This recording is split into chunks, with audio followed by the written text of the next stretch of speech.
الحمدللہ آج ہمارے پاس ایک نہایت اہم اور انشاءاللہ دلچسپ درس ہے، اس لیے میں چاہتا ہوں کہ آپ نوٹس بنائیں یا بعد میں ویڈیو دیکھ کر فائدہ اٹھائیں تاکہ جتنے نکات سامنے آ رہے ہیں وہ ہمارے ایمان میں اضافہ کریں۔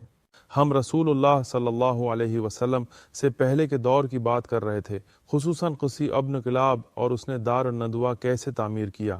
دار الندوہ دراصل ایک ایسی جگہ تھی جہاں قریش باہم مشورے کیا کرتے تھے، وہاں شادیاں ہوتی تھیں، میلوں ٹھیلوں اور ملاقاتوں کی تقاریب رکھے جاتے تھے اور قبیلوں کے جھگڑے بھی نمٹائے جاتے تھے۔ بعد میں یہی جگہ قریش نے رسول اللہ صلی اللہ علیہ وسلم کے خلاف سازش کرنے کے لیے بھی استعمال کی۔ ہم ذکر کر چکے کہ قصی کی ایک بھائی سے اولاد میں سے عبد الدار نامی شخص تھا جو باقی بھائیوں کے مقابلے میں سب سے کمزور اور کم حیثیت رکھتا تھا، تو اس کے والد نے اسے ذمہ داری دینے کا فیصلہ کیا تاکہ اس کی عزت میں اضافہ ہو سکے۔ عبد الدار کی اولاد نے یہ منصب وراثت میں پایا، جن میں سے ایک بیٹے کا واقعہ آپ کو بتانا چاہتا ہوں۔ بعض لوگ صرف غلطیاں نکالنے کے لیے درس سنتے ہیں، حالانکہ میں ہر بات کا حوالہ اور اسناد کا جائزہ خود کرتا ہوں۔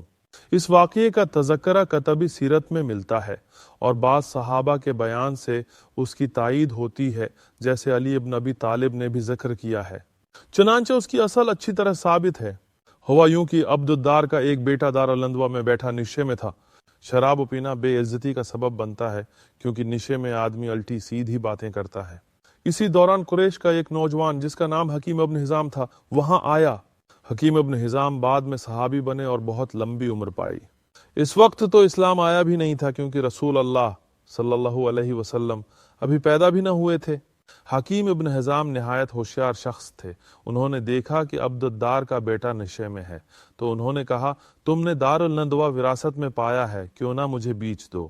وہ شخص جو شراب کے نشے میں مدہوش تھا، اس نے کہا، ٹھیک ہے میں بیچ دیتا ہوں، بتاؤ کتنے میں؟ حکیم ابن حزام نے پوچھا، کیا قیمت ہوگی؟ جواب آیا، ایک مشکیزے کنٹینر کی شراب، یعنی پورے دار الندوہ جیسی قیمتی جگہ محض شراب کے ایک مشکیزے کے عوض دے دی گئی۔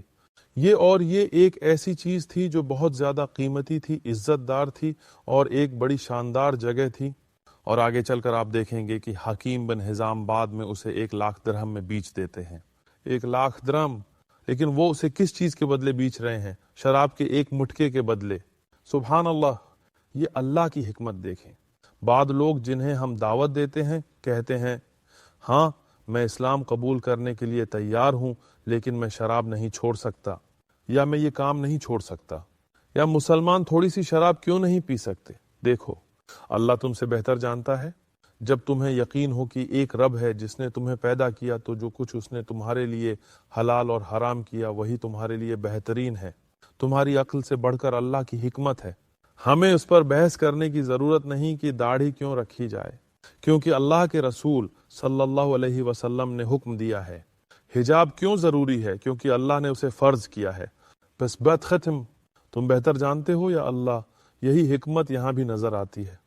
وہ شرابی شخص کہتا ہے، ٹھیک ہے میں تمہیں یہ عظیم الشان، عزت دار اور قیمتی جگہ صرف ایک مٹکے شراب کے بدلے بیچ دوں گا۔ حکیم بن حزام ایک ذہین آدمی تھے۔ فوراً انہوں نے موقع سے فائدہ اٹھایا۔ وہ قریش کے کچھ گواہ لے آئے اور اس شخص سے کہا، تم اس سودے پر راضی ہو؟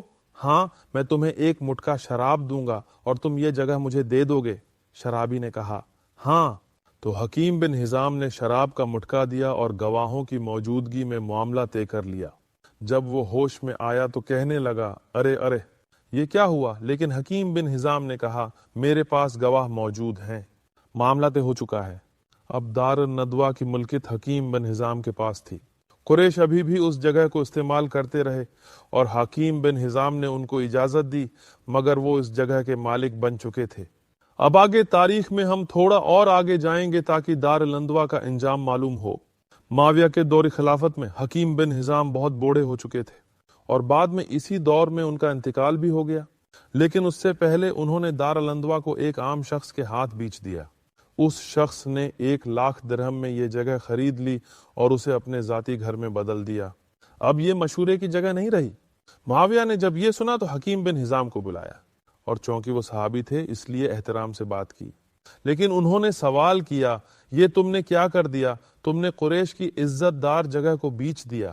یہ ایک تاریخی مقام تھا جہاں قریش کے مشورے ہوتے تھے، تم نے اسے دنیاوی دولت کے بدلے کیوں بیچا؟ حکیم بن حزام نے جو جواب دیا وہ بہت قیمتی سبق ہے۔ ابن کثیر البدایہ والنہایہ اور دیگر محدثین نے اس واقعے کو سند کے ساتھ نقل کیا ہے۔ حکیم بن حزام نے کہا، وہ چیزیں جن پر لوگ اپنی عزت اور وقار سمجھتے تھے وہ اب ختم ہو چکی ہیں، اب کوئی عزت یا برتری نہیں سوائے تقوی کے۔ سبحان اللہ، کیا ہی قیمتی بات! یہ ہمیں سکھاتا ہے کہ اصل عزت، طاقت اور مقام صرف تقوی میں ہے۔ ہم دیکھتے ہیں کہ بہت سی تاریخی جگہیں وقت کے ساتھ بدل گئیں۔ حضرت عثمان نے جب مسجد نبوی کو وسیع کیا تو یقیناً بہت سی تاریخی جگہیں ختم ہوئیں۔ یہی معاملہ مکہ اور مدینہ کی حرمین شریفین کی توسیع میں ہوا۔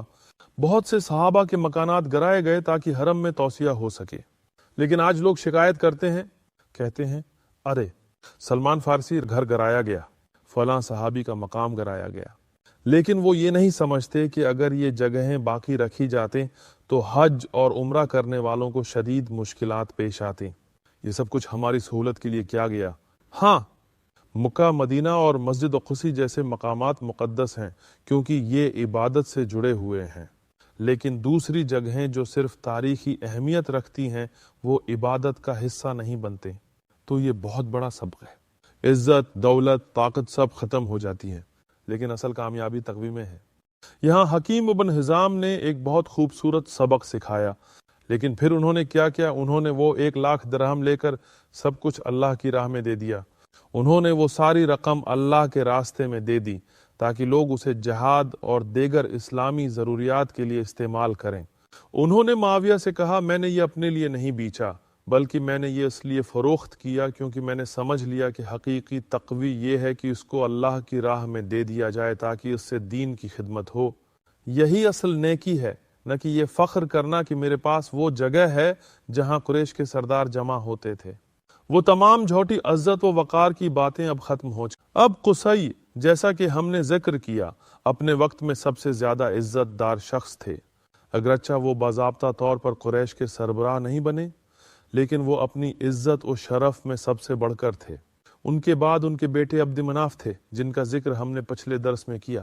عبد مناف کے بیٹوں نے محسوس کیا کہ عبددار کی اولاد میں جو قریش کے سربراہ بن رہے تھے وہ زیادہ اہل نہیں تھے، اگرچہ ان کے دادا نے انہیں سرداری سونپ کر ان کی مدد کی تھی، لیکن اب سوال تھا کہ قیادت کے لیے کون زیادہ اہل ہے۔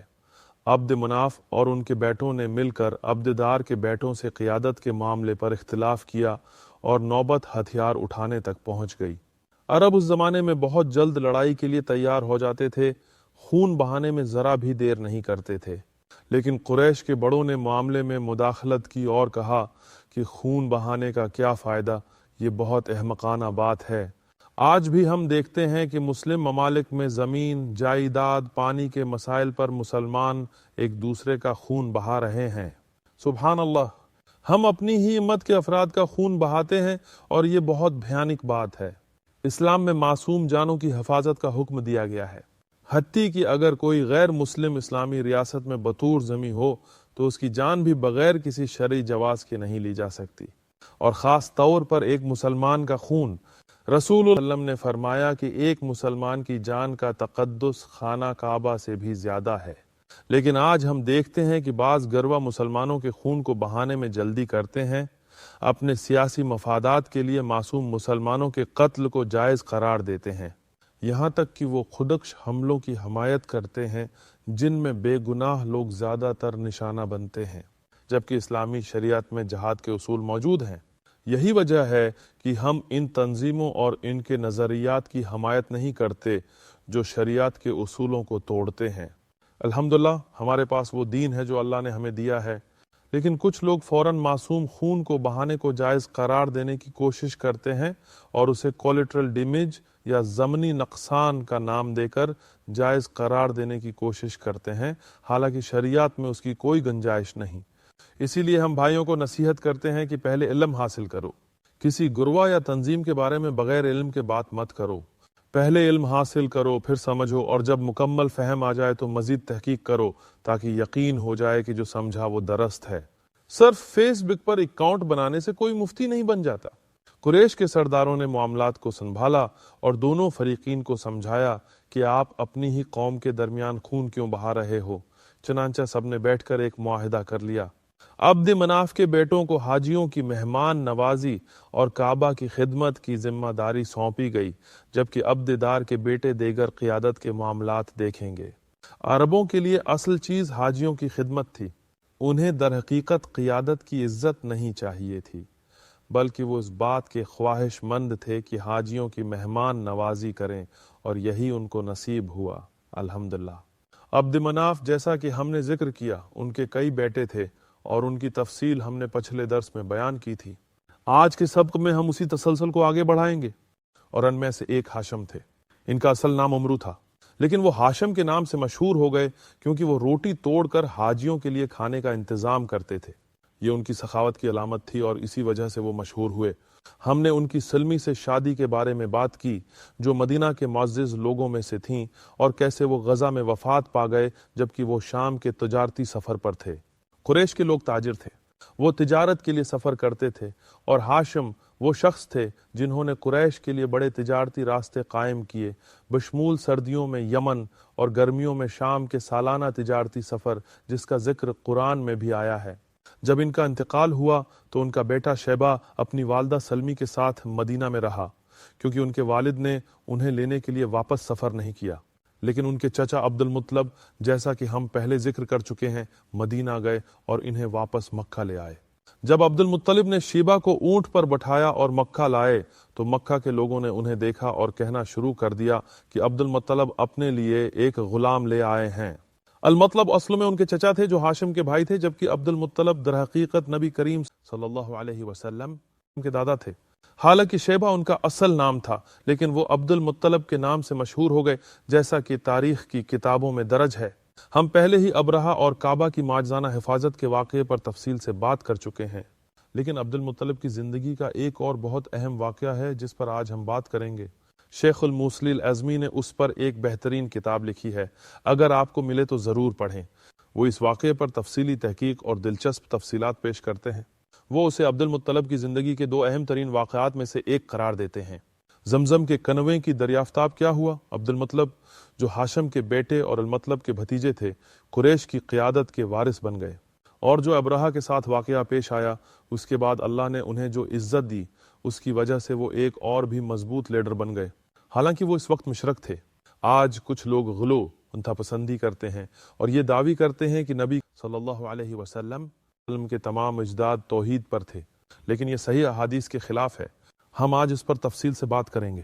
عبد المطلب مشرک تھے، لیکن اللہ نے انہیں ابرہہ کے خلاف نصرت دی۔ دلچسپ بات یہ ہے کہ ابرہہ خود شرک میں مبتلا تھا، لیکن وہ عبد المطلب کے مقابلے میں توحید سے قریب تھا۔ اللہ نے عبد المطلب کو فتح کیوں دی؟ جیسا کہ ابن حجر اور دیگر علماء نے وضاحت کی ہے، یہ سب نبی کریم کی آمد کی تیاری کا حصہ تھا۔ ابرہہ کی شکست اور ابابیل کا معجزہ رسول اللہ کے معجزات میں سے ایک تھا۔ اگر ابرہہ کعبہ کو تباہ کر دیتا تو اسلام کی دعوت کیسے شروع ہوتی؟ حج کیسے جاری رہتا؟ یہ ایک واضح نشانی تھی کہ مکہ کو اسلام کا مرکز اور آخری نبی کی پیدائش گاہ بننا تھا۔ ایک رات عبد المطلب حطیم میں سو رہے تھے، جسے حجر اسماعیل بھی کہتے ہیں۔ اگر آپ آج کعبہ کو دیکھیں تو یہ چوکور ہے، لیکن اصل میں یہ ایک گولائی میں تھا۔ جب قریش نے اسے دوبارہ تعمیر کیا تو وہ مکمل نہیں کر سکے کیونکہ انہوں نے حرام پیسے استعمال کرنے سے انکار کر دیا۔ قریش کا حلال مال پر اصرار، سبحان اللہ۔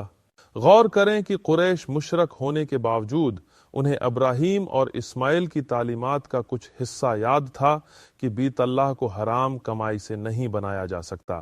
اور آج ہم دیکھتے ہیں کہ کچھ مساجد سعود کے قرض پر بن رہی ہیں۔ اللہ ہمیں محفوظ رکھے۔ کیونکہ قریش کے پاس حلال مال ختم ہو گیا تھا، وہ اصل کعبہ کو مکمل نہ کر سکے، وہ اس جگہ کو مکمل طور پر ڈھانپ نہ سکے، اس لیے اسے مربع شکل دے دی گئی۔ اگر آپ اس جگہ میں نماز پڑھیں تو یہ ایسے ہی ہے جیسے آپ نے کعبہ کے اندر نماز پڑھی ہو۔ اسی وجہ سے فرض نماز یہاں ادا نہیں کی جا سکتی، صرف نفل نماز پڑھی جا سکتی ہے۔ ہم دیکھتے ہیں کہ کچھ لوگ فرض نماز کے دوران اندر داخل ہونے کی کوشش کرتے ہیں اور اسلامی پولیس انہیں روکنے کی کوشش کرتی ہے، مگر لوگ پھر بھی نہیں مانتے۔ فرض نماز یہاں قبول نہیں کی جاتی۔ یہاں عبد المطلب سو رہے تھے اور اس وقت قریش نے جو تعمیر کی تھی اس کے مطابق یہ حصہ کعبہ کے باہر تھا۔ انہوں نے خواب دیکھا۔ علماء نے ذکر کیا ہے کہ ایک فرشتہ آیا اور ان سے کہا کہ وہ ایک چیز کھودیں جو پاکیزہ، مبارک اور اچھی ہے۔ عبد المطلب نے پوچھا یہ کیا چیز ہے، مگر فرشتہ بغیر جواب دیے چلا گیا۔ جب وہ بیدار ہوئے تو انہیں احساس ہوا کہ یہ کوئی عام خواب نہیں بلکہ اس کا ایک خاص مطلب ہے۔ رسول اللہ صلی اللہ علیہ وسلم کی آمد کی تیاری۔ یہ رسول اللہ صلی اللہ علیہ وسلم کے معجزات کا آغاز تھا، کیونکہ اللہ اس مقام کو نبی کریم صلی اللہ علیہ وسلم کی دعوت کے لیے تیار کر رہا تھا۔ میرے ایک استاد، اللہ ان کی حفاظت فرمائے، انہوں نے ایک بہترین مثال دی۔ انہوں نے کہا کہ یہ ایسے ہے جیسے کوئی مدرسہ بنایا جا رہا ہو۔ جب آپ کسی جگہ علم کے فروغ کے لیے بنیاد رکھتے ہیں تو سب سے پہلے آپ سوچتے ہیں کہ کیا چیزیں ضروری ہیں، پانی، جگہ اور دیگر سہولیات۔ اسی طرح اللہ نے اس مقام کو محفوظ کیا جو بعد میں رسول اللہ صلی اللہ علیہ وسلم کے لیے علم کا مرکز بننے والا تھا۔ ظاہر ہے پانی کی ضرورت تھی۔ زمزم کا کنواں پہلے سے موجود تھا مگر یہ زمین میں چھپ چکا تھا۔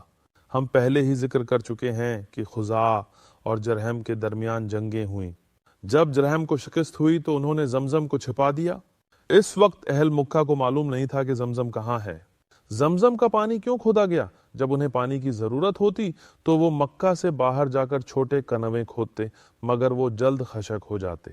پھر وہ نئے پانی کی تلاش میں نکلتے جو ایک مشکل کام تھا، لیکن وہ خود بھی اس کے عادی ہو گئے اور حاجیوں کے لیے پانی فراہم کرنے لگے۔ مگر یہ سب کچھ بعد میں آنے والے حاجیوں کے لیے کافی نہیں تھا۔ اللہ نے چاہا کہ مکہ کو دوبارہ زمزم کے پانی سے نوازا جائے۔ یہ خواب اس لیے آیا کیونکہ یہ نبوت سے پہلے کا زمانہ تھا۔ اس وقت اللہ لوگوں کو خواب کے ذریعے بھی ہدایت دیتا تھا۔ یہاں اللہ نے عبد المطلب کو خواب کے ذریعے رہنمائی دی۔ عبد المطلب بیدار ہو کر قریش کے پاس گئے اور خواب کا ذکر کیا۔ قریش کے سرداروں نے کہا اگر یہ سچا خواب ہے تو دوبارہ آئے گا، اور اگر یہ شیطان کی طرف سے ہے تو بھول جاؤ۔ اگر یہ دوبارہ نہ آئے تو یہ ایک عام خواب تھا۔ عبد المطلب نے بات مان لی اور چھوڑ دیا، مگر اگلی رات وہی خواب دوبارہ دیکھا۔ علماء کے تبصرے۔ ایک کتاب روضہ العنف جو ابن ہشام کی سیرت پر لکھی گئی ہے، وہ اس خواب کے الفاظ کی گہرائی سے وضاحت کرتی ہے۔ اس میں بیان کیا گیا ہے کہ کیوں فرشتہ نے یہ الفاظ چنے۔ اس کی وجہ یہ تھی کہ یہ وہی پانی تھا جو اسماعیل اور ابراہیم کے دور سے موجود تھا۔ ہر لفظ کی وضاحت اس کتاب میں تفصیل سے ملتی ہے۔ اب تیسری رات وہی فرشتہ آیا اور ایک مختلف لفظ استعمال کیا، مگر اس بار بھی اس نے واضح طور پر نہیں بتایا کہ کیا کھودنا ہے۔ عبد المطلب نے پھر سوال کیا یہ کیا چیز ہے، مگر فرشتہ بغیر جواب دیے چلا گیا۔ اب وہ اس خواب کو مسلسل تیسری بار دیکھتے ہیں۔ چوتھی رات خواب میں فرشتہ آیا اور کہا مدفون خزانے کو کھودو۔ عبد المطلب نے پوچھا یہ مدفون خزانہ کیا ہے؟ سہیلی رحمہ اللہ نے وضاحت کی ہے کہ اس کا مطلب وہ چیز ہے جو بہت قیمتی، محبوب اور قابل قدر ہو، جسے لوگ سنبھال کر رکھتے ہیں اور اس سے محبت کرتے ہیں۔ اب چوتھی رات جو خواب آیا اس میں عبد المطلب سے کہا گیا زمزم کو کھودو۔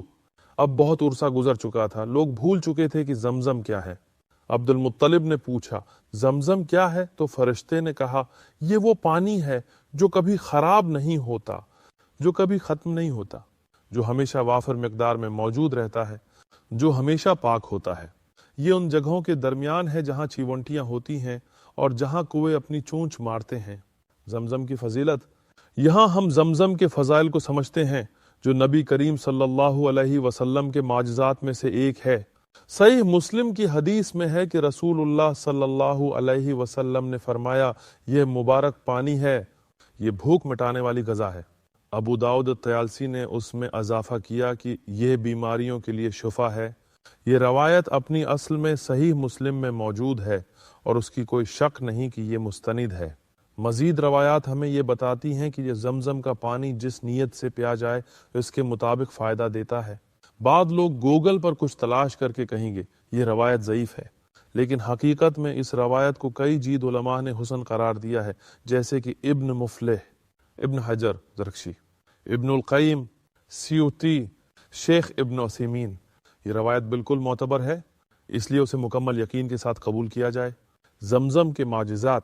ابو ذر غفاری نے صحیح حدیث میں بیان کیا کہ وہ مکہ آئے اور 1 مہینہ صرف زمزم پیتے رہے، وہ نہ کچھ کھاتے اور نہ کچھ پیتے سوائے زمزم کے۔ لوگوں نے ان سے پوچھا تمہیں کھانے کے بغیر طاقت کیسے ملتی ہے؟ انہوں نے جواب دیا میں کچھ نہیں کھا رہا، بس زمزم پی رہا ہوں، اور میں دیکھو میرا وزن بڑھ گیا ہے۔ یہ اللہ کی طرف سے ایک مبارک پانی ہے جو انسان کو مکمل غذا فراہم کرتا ہے۔ زمزم ایمان کا امتحان۔ آخری بات جو فرشتے نے عبد المطلب سے کہی وہ یہ تھی کہ یہ وہ پانی ہے جس کی سب لوگ خواہش کرتے ہیں۔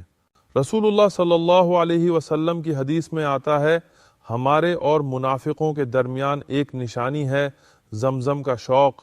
یہ روایت بھی بعض نے ضعیف کہی، لیکن حقیقت میں یہ کئی مستند حوالوں سے ثابت ہے، جیسے کہ شیخ ابن عثیمین نے شرح الممتع میں اس کی وضاحت کی، امام بخاری نے التاریخ الصغیر میں اس کو ذکر کیا، ابو نعیم بیہقی اور دارقطنی نے اسے تسلیم کیا۔ یہ ایک صحیح روایت ہے اور اس میں ہمیں رسول اللہ صلی اللہ علیہ وسلم کا ایک خاص پیغام ملتا ہے۔ منافقوں کو زمزم کی طلب نہیں ہوتی، اس کا ذائقہ میٹھا نہیں ہوتا، لیکن پھر بھی مومن اسے محبت سے پیتے ہیں۔ کیوں؟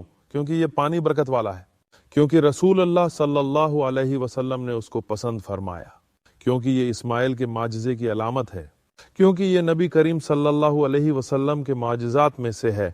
رسول اللہ صلی اللہ علیہ وسلم نے زمزم کو پسند فرمایا، اسے پیا، اور اسی لیے ہم بھی اسے محبت سے پیتے ہیں۔